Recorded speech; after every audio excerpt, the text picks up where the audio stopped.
हरे कृष्णा। इससे पहले मेरी प्रार्थना प्रभु से कि जो शब्द निकले वो पूरे संसार के भले के लिए निकले, और कहीं पे अगर मुझसे कमी हो तो मुझे भी ज्ञान मिले, और जो ज्ञान है सबके भले के लिए, ये संसार के भले के लिए हम साझा करें। तो आज का विषय है कि ये संसार में रहना, लोगों के बीच में रहना तपस्या है। सही, ये सबसे बड़ी वाली तपस्या है। ये जो तपस्या है, अगर आपने इसमें दक्षता प्राप्त कर ली तो प्रभु की प्राप्ति कर ली। ऐसा क्यों? क्योंकि प्रभु कहते हैं जो मरने से पहले काम, क्रोध और लोभ का वेग सहन कर सकता है, जो निंदा और स्तुति में वो है, प्रशंसा और आलोचना में सम है, वो मुझे पाने का अधिकारी है। तो ये शब्द प्रभु ने गीता में कहे हैं। तभी समझते हैं कि लोगों के बीच में रहना तपस्या है। ये कैसे? अबे पागल हो गया क्या? अबे दिमाग नहीं लगा सकता था? तुम्हारा भेजा चरने के लिए गया है, अभी तक इतने सालों तक तुमने कुछ किया नहीं, कुछ कर नहीं पाए। यार तुमसे बात करना बेकार है।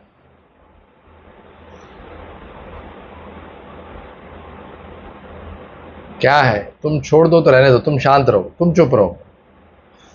तुमको अकल है नहीं और तुम बात कर रहे हो। क्यों क्यों बोल रहे हो? तुमको बोला बोलने के लिए किसी ने? तुमसे राय मांगी? जब अक्ल नहीं है तो बात क्यों करते हो? तो प्रभु जी ये सब चीजें हैं, ये तो खाली कुछ आलोचनाएं हैं, अभी विडंबनाएं भी हैं। अरे यार, मैं तो अगले महीने मर्सिडीज खरीदने वाला हूं। अरे मेरे पास बंगला है मस्त, मैंने इतना बड़ा बंगला लिया। अरे हम स्विट्जरलैंड घूम के आए, क्या मस्त था यार, कसम से।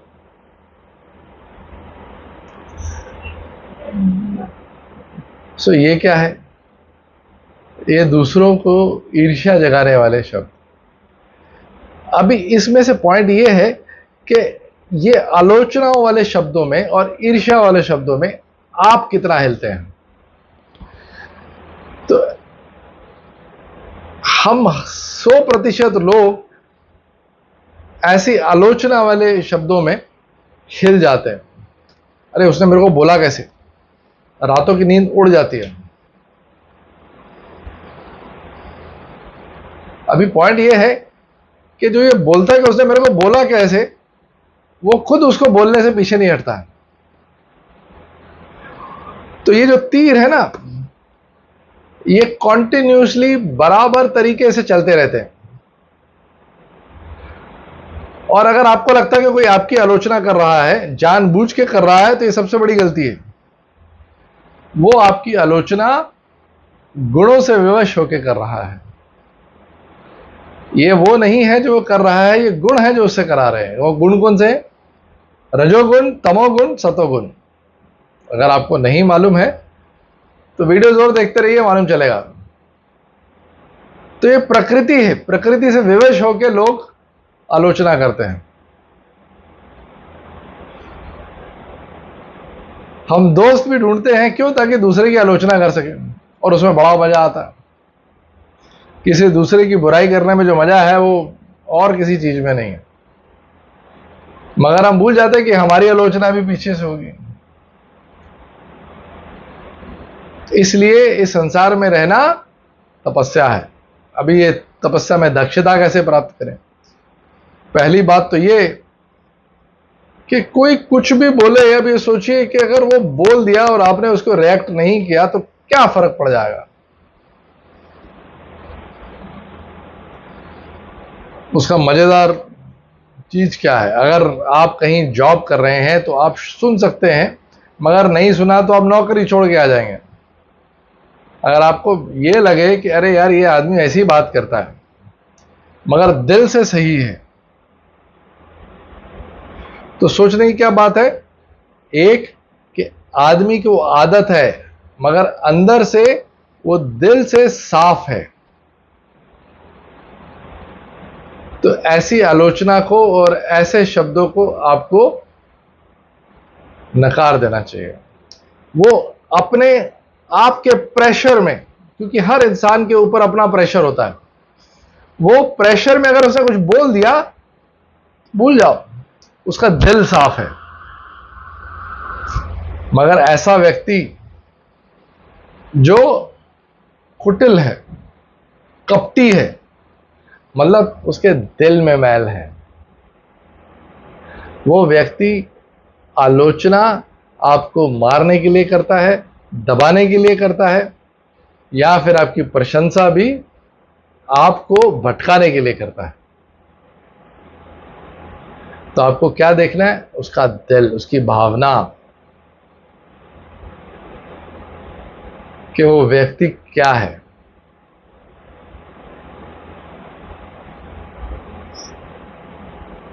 तो उम्मीद करता हूं आपको समझ में आया होगा। थोड़ा और समझने के लिए हम ये देखें कि महाभारत का युद्ध किसके बीच में था? महाभारत का युद्ध परिवार, भाइयों में था, जिसमें दादा, चाचा, मामा, भाई सब लड़े। और भगवान कृष्ण ने जो गीता का ज्ञान दिया वो कहां दिया? महाभारत में, युद्ध भूमि में दिया। तो वो ये बताना चाहते थे कि इस लोक में लोगों के बीच में रहना तपस्या है, और ये तपस्या में दक्षता प्राप्त करेंगे तो प्रभु की प्राप्ति करेंगे। दक्षता का पहला कदम यह है जो आलोचना में और प्रशंसा में सम है। आप अपने लक्ष्य को हमेशा साफ रखें, आप वही करें जो लक्ष्य के हिसाब से है, जो उचित है, जो पूरे संसार के भले के लिए है। और चाहे वो प्रशंसा करे या आलोचना करे, अगर आप अपने लक्ष्य के लिए क्लियर हैं और खड़े हैं तो प्रभु आपका 100%, 100% साथ देगा। अगर अभी भी कंफ्यूजन है तो फिर कुछ नहीं हो सकता। कंफ्यूजन मतलब फेलियर। असफलता का मेन सबसे बड़ा कारण है कंफ्यूजन, संशयात्मक बुद्धि। जब आपके मन में संशय रहे, कंफ्यूजन रहे, दृढ़ निश्चय नहीं रहे। तो उम्मीद करता हूं कि समझ में आया होगा। एक और एग्जांपल दे देते हैं अगर नहीं समझ में आया तो। रामायण बनी क्यों? जब राम की माता ने, स्वयं कैकेयी ने, राम के खिलाफ साजिश रची, तभी रामायण आरंभ हुई। और पूरी जिंदगी राम जिंदगी का मजा नहीं उठा पाए। वो जीवन में सदैव संघर्षरत रहे। उनको अपने परिवार का इतनी सुशील प्रेममयी पत्नी का प्रेम नहीं मिल पाया, अपने बच्चों का प्रेम नहीं मिल पाया, पिता के निधन के वक्त भी वो साथ में नहीं रह पाए।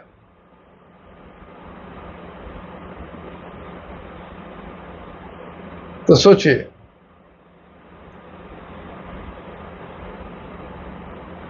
ये तपस्या किस हद तक थी। तो फिर से बोलता हूं, अगर कोई आपका अपना अगर कोई आपकी आलोचना कर दे तो ये मान के चलिए वो प्रकृति है जो आलोचना कर रही है। अगर आपकी बीवी को आपने सुन लिया आलोचना करते हुए, स्पेशली आपकी, तो घबराइए मत। वो आपसे रुष्ट नहीं है, वो सिर्फ अपना दिल हल्का करने के लिए किसी के साथ बात कर रही है। वो आपके खिलाफ षड्यंत्र नहीं रच रही है। अगर आपका दोस्त भी आपकी निंदा कर दे तो एक बार उसको इग्नोर करें। इसी तरीके से 99% पब्लिक कोई षड्यंत्र नहीं रचती है अगर आपकी आलोचना करती है।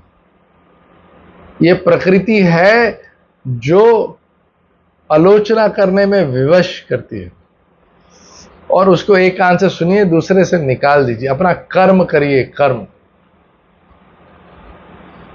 क्योंकि एक आलोचना करेगा, फिर दूसरा करेगा, फिर तीसरा करेगा। वो आलोचना तो हर किसी ने करनी है, आपकी भी और दूसरे प्राणी की भी। और आलोचना आप भी करते हैं और करते रहेंगे। और प्रशंसा तभी करेंगे जब आपको कुछ प्राप्त करने की इच्छा होगी और लगता है कि वो आदमी दे पाएगा। नहीं तो आप किसी की प्रशंसा करने वाले नहीं हैं, और ना ही कोई आपकी प्रशंसा करेगा। क्यों करेगा? जब तक कि उसको आपसे कुछ प्राप्ति नहीं होगी। आप किसी स्त्री की भी प्रशंसा उसके मुंह पे तभी करते हैं जब आपको वो स्त्री प्रिय होती है और आप उससे प्राप्त करना चाहते हैं। इसलिए प्रभु बोलते हैं कि आलोचना में, निंदा में और प्रशंसा में जो सम है, जो प्रशंसा से भी गिरता नहीं है, हटता नहीं है। आपको बड़ा अच्छा लगता है जब कोई आपकी प्रशंसा करता है, अरे यार ये व्यक्ति तो सबसे अच्छा है, इसको मेरे बारे में चिंता है। उसको किसी को आपके बारे में चिंता नहीं है। ये भुलेखे में मत रहिए। लोगों के बीच में रहना तपस्या है तो है। यही कुदरत का नियम है, ये प्रकृति का नियम है, सिद्धांत है। और इसमें सिर्फ और सिर्फ आपको ये देखना है, आलोचना में, निंदा में और प्रशंसा में सम रहें। आपकी दृष्टि सिर्फ और सिर्फ आपके लक्ष्य के प्रति रहे, आपके सिद्धांत की तरफ रहे। और वो सिद्धांत क्लियर, साफ, दृढ़ निश्चय से आप उसको पालन करें। चाहे आप अकेले क्यों ना खड़े रहें, पूरा संसार आपसे पिछड़ जाए, अगर आप खड़े रहेंगे तो पूरा संसार आपके पीछे चलेगा। और यही प्रभु देखना चाहते हैं। प्रभु सिर्फ और सिर्फ उसका साथ देते हैं जो अपने सिद्धांत के लिए खड़ा रहने की शक्ति रखता है। तो उम्मीद करता हूं कि ये वीडियो समझ में आया होगा कि लोगों के बीच में रहना तपस्या है और रहेगी। और ये तपस्या अगर आपने कर ली तो आप सुखी हो जाएंगे, जिंदगी खुशमय हो जाएगी। आलोचना में, निंदा में, प्रशंसा में घबराना नहीं है, रिएक्ट नहीं करना है। एक कान से सुनना है, दूसरे कान से निकाल देना है। आदमी के मन के अंदर क्या है वो देखना है। एक दो बार आलोचना सुनने से कुछ समझ में नहीं आएगा। प्रेम बनाइए, प्रेम बनाएंगे तो बल मिलेगा। बल मिलेगा तो काम अच्छे तरीके से होगा। सम रहिए, सुख में रहिए, और ये तपस्या में दक्ष बनिए। हरे कृष्ण हरे कृष्ण। और सब्सक्राइब करिए, सब्सक्राइब करेंगे, ये अच्छा लगा अगर वीडियो तो और आगे फैलाइए। ये हमारे सिद्धांत हैं, ये प्रभु का ज्ञान है, मेरा नहीं है। इसको और बलवान करिए, सब्सक्राइब करिए, ये आपका ज्ञान है। आगे फैलाएंगे तो अच्छा सोसाइटी बनेगा। हमारी खोई हुई जो परंपरा है वो और आगे आएगी, निखरेगी, हम बलशाली बनेंगे। हरे कृष्ण हरे कृष्ण हरे कृष्ण।